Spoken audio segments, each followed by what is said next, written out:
PG. Welcome, see you in PG point. So from today I am going to start your unit 2, which is yours philosophy and education, which means darshan evam shiksha.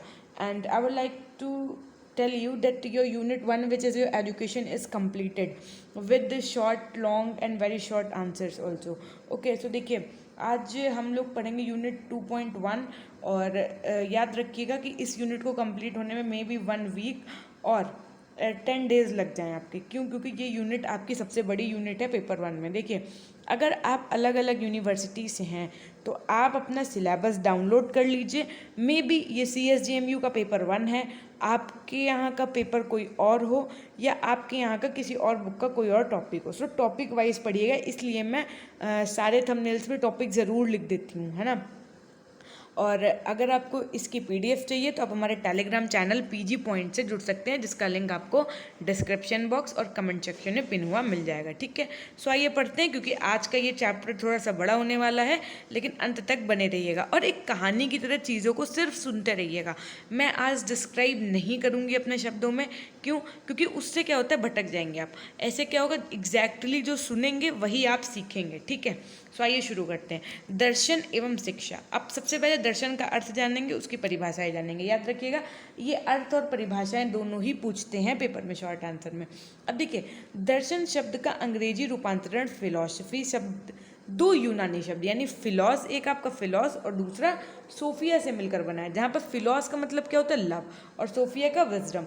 तो इस प्रकार यदि philosophy, जिसका मतलब पूरा क्या है, दर्शन, इसका शाब्दिक अर्थ क्या होगा, तो लव ऑफ विजडम यानी ज्ञान से प्रेम। अब देखिए, DUV के अनुसार क्या कहा गया कि जब कभी दर्शन को गंभीरता से समझा गया है तब सदैव यह धारणा रही है कि इसका अर्थ विद्वता व ज्ञान प्राप्त कर लेना है, जो जीवन के मार्ग को प्रभावित करता है। दर्शन की कुछ परिभाषाएं इस प्रकार हैं। किस प्रकार है कि ब्राइटमैन के अनुसार दर्शन शास्त्र को एक ऐसे प्रयास के रूप में परिभाषित किया जा सकता है जिसके द्वारा मानव अनुभूतियों के संबंध में समग्र रूप में सत्यता से विचार किया जाता है, अथवा जो संपूर्ण अनुभूतियों को बोधगम्य बनाता है।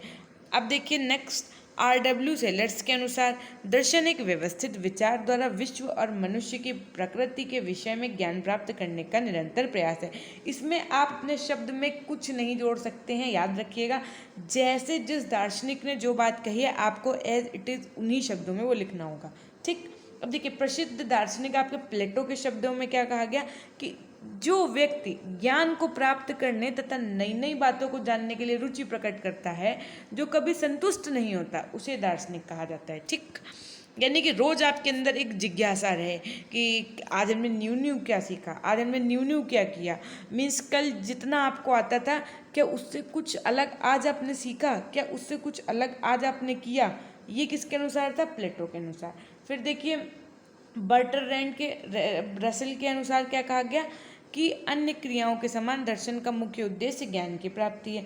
वस्तुतः दर्शन के अंतर्गत प्रकृति, व्यक्तियों व वस्तुओं तथा उनके लक्ष्यों एवं उद्देश्यों के विषय में निरंतर विचार किया जाता है। यह ईश्वर, ब्रह्मांड एवं आत्मा के, किसके किसके, तो बताइए, ईश्वर, ब्रह्मांड एवं आत्मा के रहस्यों तथा इनके पारस्परिक संबंधों का विवेचन करता है। उस शक्ति को हम दार्शनिक कहने लगते हैं जो इन्हीं सब प्रश्न का उत्तर देने का प्रयत्न करता है। देखिए, अब ये इतनी सिंपल है कि आपको बातें समझ में आ रही होगी। जहाँ मुझे लगेगा डिस्क्राइब करना है, मैं डिस्क्राइब कर दूंगी। ठीक है, अब देखिए, दर्शन शास्त्र का स्वरूप क्या है, यानी कि नेचर ऑफ फिलॉसफी। अंग्रेजी का फिलॉसफी शब्द का ग्रीक शब्दों के योग से बना है, ये तो हम आपको पूरा पढ़ा ही चुके हैं अभी, है ना। अब देखिए, अब हमें ये देखना है कि ये जानना है किस वस्तु का है, अर्थात इसका विषय क्या है तथा यह जानना कैसा है। ठीक, तो देखिए, वास्तविक जानना, मतलब कहने का तात्पर्य यहाँ पे ये है दर्शन शास्त्र के स्वरूप में कि सबसे पहले तो आप ये जानिए कि जानना क्या है एक्चुअल में। आप इस शब्द को ही समझिए कि ये क्या है, उसके बाद में बाकी बातें सीखेंगे। ठीक, तो फिलॉसफी का मतलब अभी तक आपने क्या पढ़ लिया पूरा, कि ज्ञान से प्रेम, जिसे आप विद्या अनुराग भी कह सकते हैं। विद्या शब्द आपका किस धातु से बना था, तो विद्य धातु से, ये मैंने आपको इससे पहले पढ़ाया है। वास्तविक जानना तो वही है जो अधूरा ना हो, अर्थात जो संपूर्ण विश्व का स्वरूप बता दे, जिसके जानने के बाद फिर कुछ जानना शेष ना रहे। विश्व के अलग अलग वर्गों का अध्ययन करने से विश्व के अंगों का ज्ञान तो होता है, परंतु संपूर्ण विश्व का ज्ञान नहीं होता। किसी भी पदार्थ को कई भागों में बांट देने पर उनके पृथक ज्ञान से अंशों की जानकारी तो हो जाती है, किंतु उस विषय वस्तु की उसकी संपूर्णता में ज्ञान नहीं होता।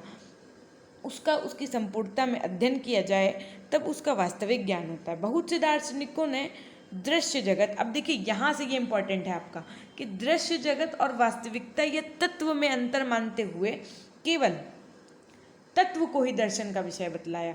उन्होंने मतलब कुछ जो आपके फिलोसफर रहे उन्होंने क्या बताया कि दृश्य जगत ही महत्वपूर्ण है। कुछ जो आपके फिलोसफर रहे उन्होंने बताया कि दृश्य जगत नहीं, वास्तविकता जो तत्व हैं वो महत्वपूर्ण है। और जबकि महत्वपूर्णता किसकी है एग्जैक्टली आप भी नहीं कह सकते कि इसकी है, सिर्फ आप अपने विचार प्रकट कर सकते हैं। महत्वपूर्ण तो दोनों ही है। ठीक, देखिए उन्होंने कुछ फिलोसफर्स ने क्या कहा कि दृश्य जगत को अवास्तविक बताया। कैसे अवास्तविक बताया, क्यों, आइए जानते हैं। कि ये अस्थायी है, कैसे कि वस्तु विशेष की सृष्टि होती है और विनाश भी होता है। सीधी सी बात है, कोई चीज़ जिन्हें हम देख पा रहे हैं वो अगर बनी है तो उसका विनाश भी संभव है। ठीक, तो ये दर्शन शास्त्र का विषय है। ये दर्शन देखिए यहाँ पे लिखा हुआ है कि ये मत प्लेटो, ब्राड ने आदि दार्शनिकों का है, पर वास्तव में दृश्य जगत भी तत्व का ही व्यक्त रूप है, भले ही अपूर्ण हो, तथा दोनों संबद्ध हैं। अर्थात चाहे आपका दृश्य जगत हो या तत्व, ये दोनों ही क्या है, एक दूसरे से संबद्ध हैं। अतः तत्व और दृश्य जगत दोनों ही दर्शन शास्त्र के विषय हैं।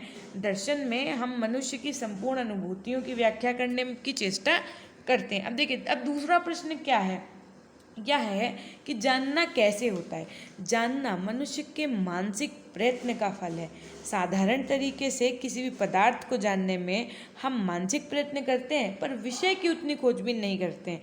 इसलिए हमारा ज्ञान विरोधों से पूर्ण होता है। इसलिए दर्शन विश्व को उसकी संपूर्णता में समझने की मानसिक चेष्टा है। अब देखिए, कांट के अनुसार, फिर उसके बाद में फिक्टे के अनुसार, फिर उसके बाद में ब्रेटरैंड रसेल के अनुसार, तो ये आपको एज इट इज़ पढ़ना है। वस्तुतः दर्शन के अंतर्गत प्रकृति, व्यक्तियों और वस्तुओं तथा उनके लक्ष्यों एवं उद्देश्यों के विषय में निरंतर विचार किया जाता है। यह ईश्वर, ब्रह्मांड एवं आत्मा के रहस्यों तथा उनके पारस्परिक संबंधों का विवेचन करता है। उस व्यक्ति को हम दार्शनिक कहने लगते हैं जो इन्हीं सब प्रश्नों का उत्तर देने का प्रयत्न करता है। अब हम लोग पढ़ेंगे दर्शन शास्त्र का स्वरूप, यानी नेचर कैसा होता है फिलॉसफी का। तो देखिए, अंग्रेजी शब्द, फिर से वही बात यहाँ पे बोली गई। फिलॉसफी शब्द का ग्रीक शब्दों के योग से बना है। फिलॉस मतलब प्रेम, सोफिया मतलब ज्ञान या विद्या। था फिलॉसफी का अर्थ आपने क्या पढ़ा कि ज्ञान से प्रेम या विद्या अनुराग। विद्या शब्द विद्य धातु से बना है, जिसका अर्थ क्या होता है, जानना था। फिलॉसफी का अर्थ क्या हुआ कि जानने से अनुराग। अब हमें यह देखना है कि जानना किस वस्तु का है, अर्थात इसका विषय क्या है। सो ये टॉपिक आप पढ़ चुके हैं। अब हम लोग चलेंगे नेक्स्ट टॉपिक की तरफ। हाँ, अब देखिए, दर्शन का भारतीय एवं पाश्चात्य स्वरूप, Indian and western nature of philosophy. देखिए, ये इन दोनों का नेचर एकदम अलग है। क्या है, आइए जानते हैं कि दर्शन पाश्चात्य हो या भारतीय, दोनों की उत्पत्ति जिज्ञासा को शांत करने के लिए ही होती है। देखिए, चाहे आपका इंडियन नेचर हो फिलॉसफी का या वेस्टर्न नेचर हो, दोनों का एम क्या है बताइए, उद्देश्य क्या है, जिज्ञासा। ठीक, ऐसे समझिए आप, अगर आपकी टिकट लखनऊ की है तो चाहे आप बस से आएँ चाहे आप ट्रेन से आएंगे तो चारबाग ही। अर्थात कहने का तात्पर्य, उद्देश्य तो एक ही है ना, आना तो लखनऊ ही है। ठीक, सो देखिए, इसी कारण दुनिया के अन्य प्राणियों से वह भिन्न माना जाता है। यही उसका धर्म है। सोचने के लिए उसे रुकना नहीं पड़ता। किसको, तुम मनुष्य को। न वह अपने अनुभवों तक ही सोचने में सीमित रहता है, अनुभव के दायरे के बाहर भी जाने की शक्ति उसमें होती है। वह जिस विश्व में रहता है उसके विषय में उसे जिज्ञासा होती है और वह उसके विषय में विचार करता है। यही है उसका दर्शन। इसलिए जब तक मनुष्य है दर्शन भी अवश्य होगा।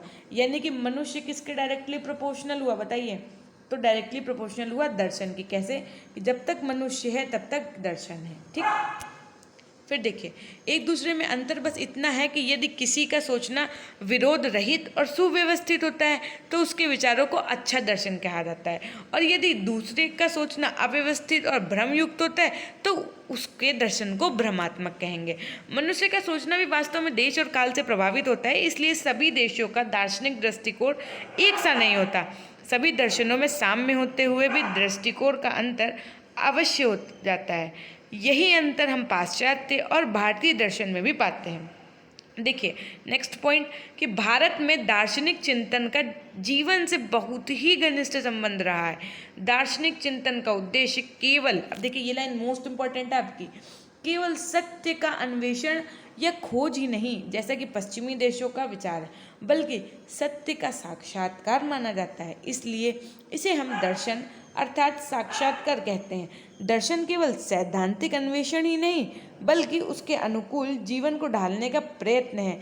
इसलिए दर्शन केवल मानसिक व्यायाम ही नहीं बल्कि जीवन भर का आधार है। दर्शन का यह उद्देश्य हम पश्चिमी देशों में कम पाते हैं। आधुनिक काल में कुछ पश्चिमी दार्शनिकों ने इस पहलू को भी ध्यान में रखा है। उन्होंने दर्शन को वैयक्तिक, सामाजिक तथा राजनीतिक जीवन की आधारशिला बतलाया है। दूसरी बात यह है कि पाश्चात्य दर्शन का उद्भव शुद्ध जिज्ञासा को शांत करने हेतु हुआ है, पर दर्शन का लक्ष्य अधिकतर दुख का निवारण ही माना जाता है। अब देखिए यहाँ पे साफ पता चल गया कि दर्शन का लक्ष्य क्या है आपका, दुख का निवारण। इसका उद्देश्य क्या है? यदि आपसे कोई पूछे कि दर्शन का उद्देश्य क्या है, तो दर्शन का उद्देश्य है मोक्ष की प्राप्ति। यानी कि मोक्ष की प्राप्ति तब होती है जब साधक को सत्य का साक्षात्कार होता है। अतः दुख के निवारण के हेतु ही भारतीय दर्शन की उत्पत्ति हुई है। दोनों दृष्टिकोणों में यह अंतर रहने पर भी दोनों में आधारभूत साम्य है। दोनों का विषय एक ही है, संपूर्ण विश्व। इसलिए दोनों में मौलिक भेद नहीं मानना चाहिए। अब देखिए दर्शन शास्त्र का क्षेत्र यानी स्कोप ऑफ फिलॉसफी। दर्शन शास्त्र के स्वरूप से ही उसका क्षेत्र स्पष्ट हो जाता है। विश्व को उसकी संपूर्णता में समझने की मानसिक चेष्टा ही दर्शन है। इसलिए मानव अनुभूति का कोई ऐसा कोई भी क्षेत्र नहीं जिससे दर्शन शास्त्र का संबंध नहीं है। समस्त विश्व ही सामान्य रूप से दर्शन शास्त्र का विषय है, पर दुनिया की हर चीज़ का विवरणात्मक अध्ययन किसी के लिए संभव नहीं है। देखिए यही बात है। अभी तक आपने क्या पढ़ा कि दर्शन शास्त्र क्या होता था, तो आपने शुरू में पढ़ा कि सब कुछ जान लेना यानी कि संपूर्ण ज्ञान हो जाना ही क्या है, दर्शन शास्त्र है। अब लेकिन क्या आपको लगता है कि आप जितनी चीज़ें हैं विश्व में उनका पूरा ज्ञान ले सकते हैं इस उम्र में? ऐसे अगर अपने शब्दों में कहें तो 7 जन्म भी हो जाएंगे, लेकिन आपको क्या ज्ञान की प्राप्ति हर एक चीज़ आपको पता हो पाएगी? ऐसा क्या है? तो यही तो है फिलॉसफी। इसी सब चीज़ों को तो समझना है आपको। अब देखिए यहाँ पर ये संभव नहीं है। अतः भिन्न भिन्न, अब देखिए अगर आप चाहें तो कुछ अलग अलग फील्ड्स में एक्स्ट्रा नॉलेज गेन कर सकते हैं, उस फील्ड के आप मास्टर बन सकते हैं। लेकिन आप सोचिए कि हर फील्ड के मास्टर बन जाएंगे तो ऐसा असंभव है। देखिए अगर आप चाहते हैं कि आप एक केमिस्ट बने तो आप रसायन शास्त्र लेकर के रसायनों का अध्ययन कर सकते हैं, ठीक है। और देखिए उसके बाद में प्रत्येक विज्ञान बिना विवेचना कुछ मूल आधारों को सत्य मान लेता है, परंतु उन्हीं मूल आधारों की विवेचना दर्शन शास्त्र में होती है। याद रखिएगा कि दर्शन शास्त्र में क्या है कि जो चीज़ें डिस्क्राइब नहीं है उनकी विवेचना होती है। इसमें विज्ञान द्वारा प्राप्त नियमों का संबंध तथा मूल्यांकन होता है। देखिए कैसे होता है कि किसी भी समस्या के समाधान की चेष्टा मनुष्य ज्ञान के लिए ही करता है। अतः सत्य को जानने के लिए यह जान लेना आवश्यक है कि जानने का अर्थात ज्ञान का साधन और उसकी वास्तविकता क्या है। ज्ञान संबंधी समस्याएं भी दर्शन शास्त्र के विषय हैं। दर्शन और जीवन में बहुत ही घनिष्ठ संबंध है। अब देखिए दर्शन और जीवन में बहुत ही घनिष्ठ संबंध है। कैसे?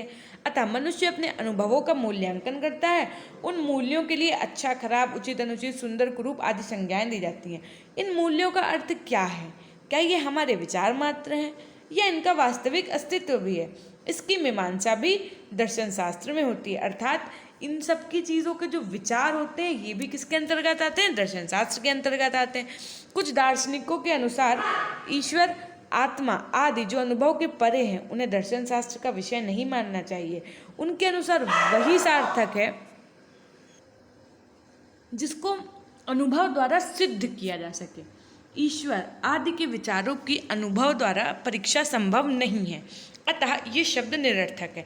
अतः किसी भी विज्ञान के ये विवेच्य विषय नहीं हो सकते।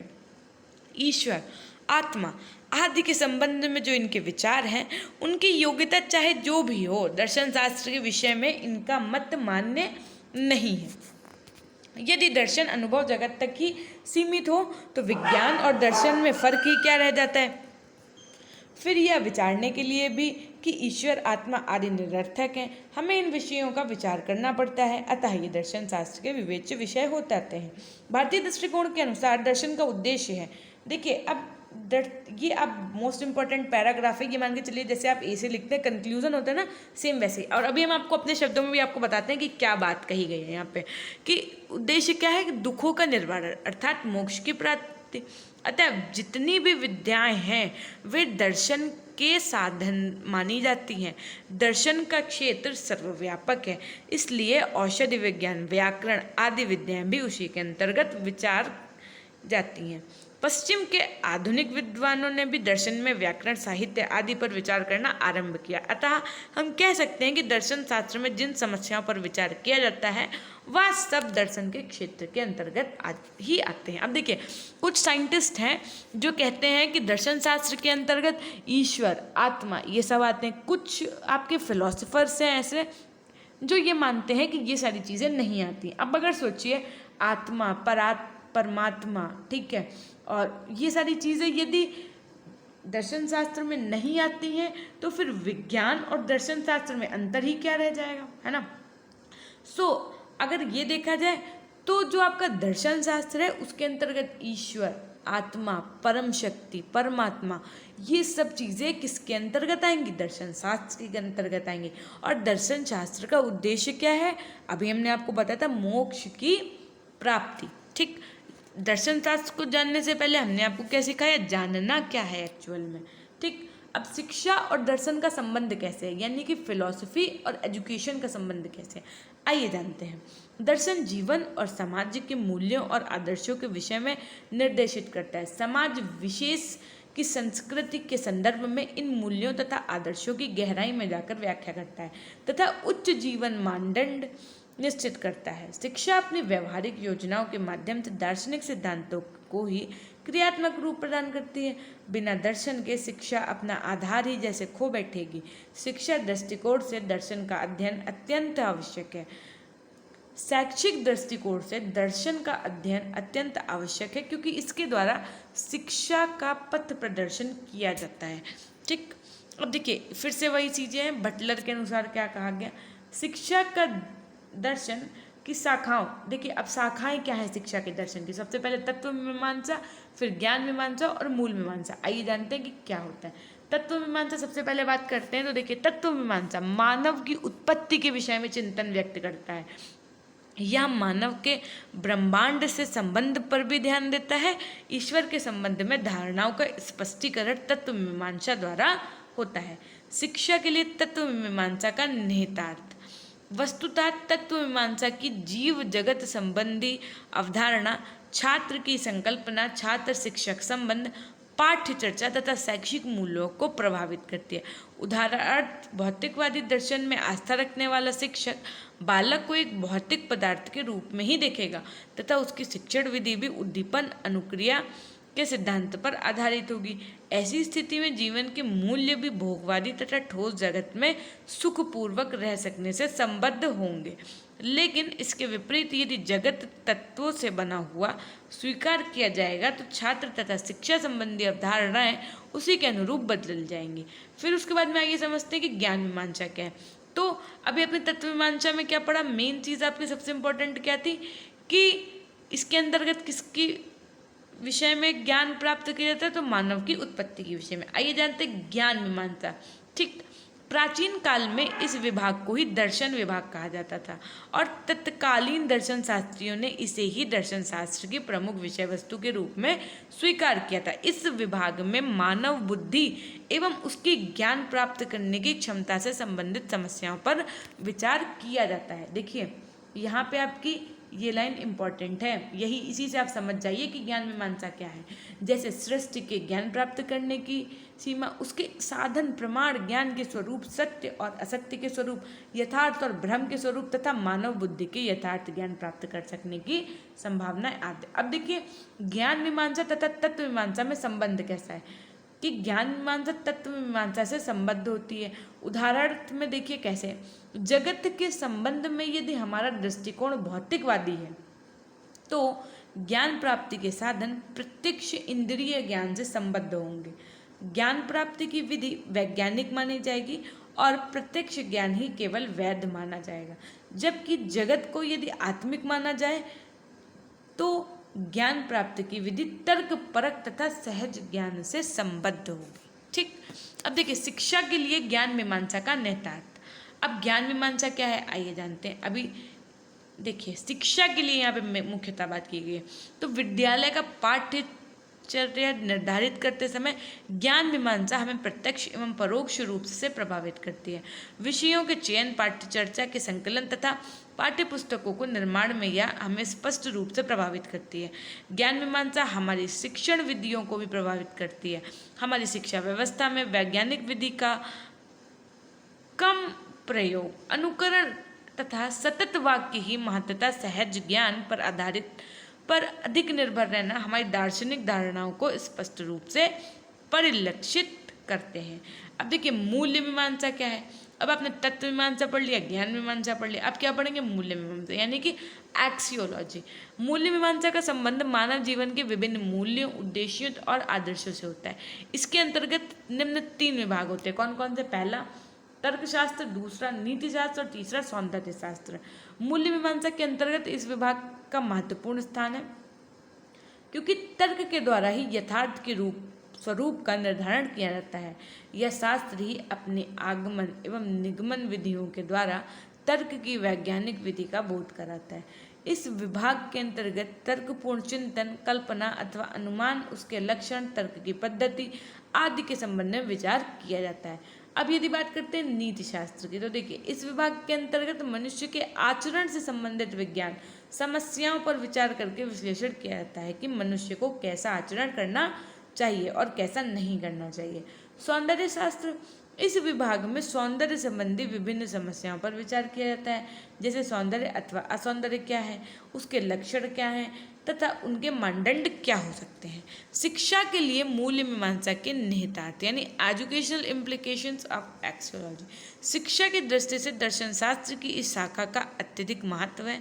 नैतिक जीवन नीति शास्त्र के क्षेत्र में आता है तथा सदजीवन सौंदर्य शास्त्र एवं नीति शास्त्र के अंतर्गत आता है। इसके अतिरिक्त मूल्य मीमांसा हमारी अनुशासन संबंधी धारणाओं को प्रभावित करती है। मूल्य मीमांसा के अंतर्गत करणीय तथा अकरणीय की व्याख्या की जाती है एवं मानव व्यवहार के औचित्य अनौचित्य का विचार किया जाता है। दूसरे शब्दों में यह विभाग सुंदर असुंदर, शुभ अशुभ एवं अच्छे बुरे की विवेचना से संबंधित होता है। दर्शन का शिक्षा पर प्रभाव, ये आपका मोस्ट इंपॉर्टेंट टॉपिक है, पूछा भी गया है पेपर में, सो स्टार मार्क कर देते हैं यहाँ पे। शिक्षा पर दर्शन के प्रभाव को निम्नलिखित बिंदुओं के माध्यम से स्पष्ट किया जाता है।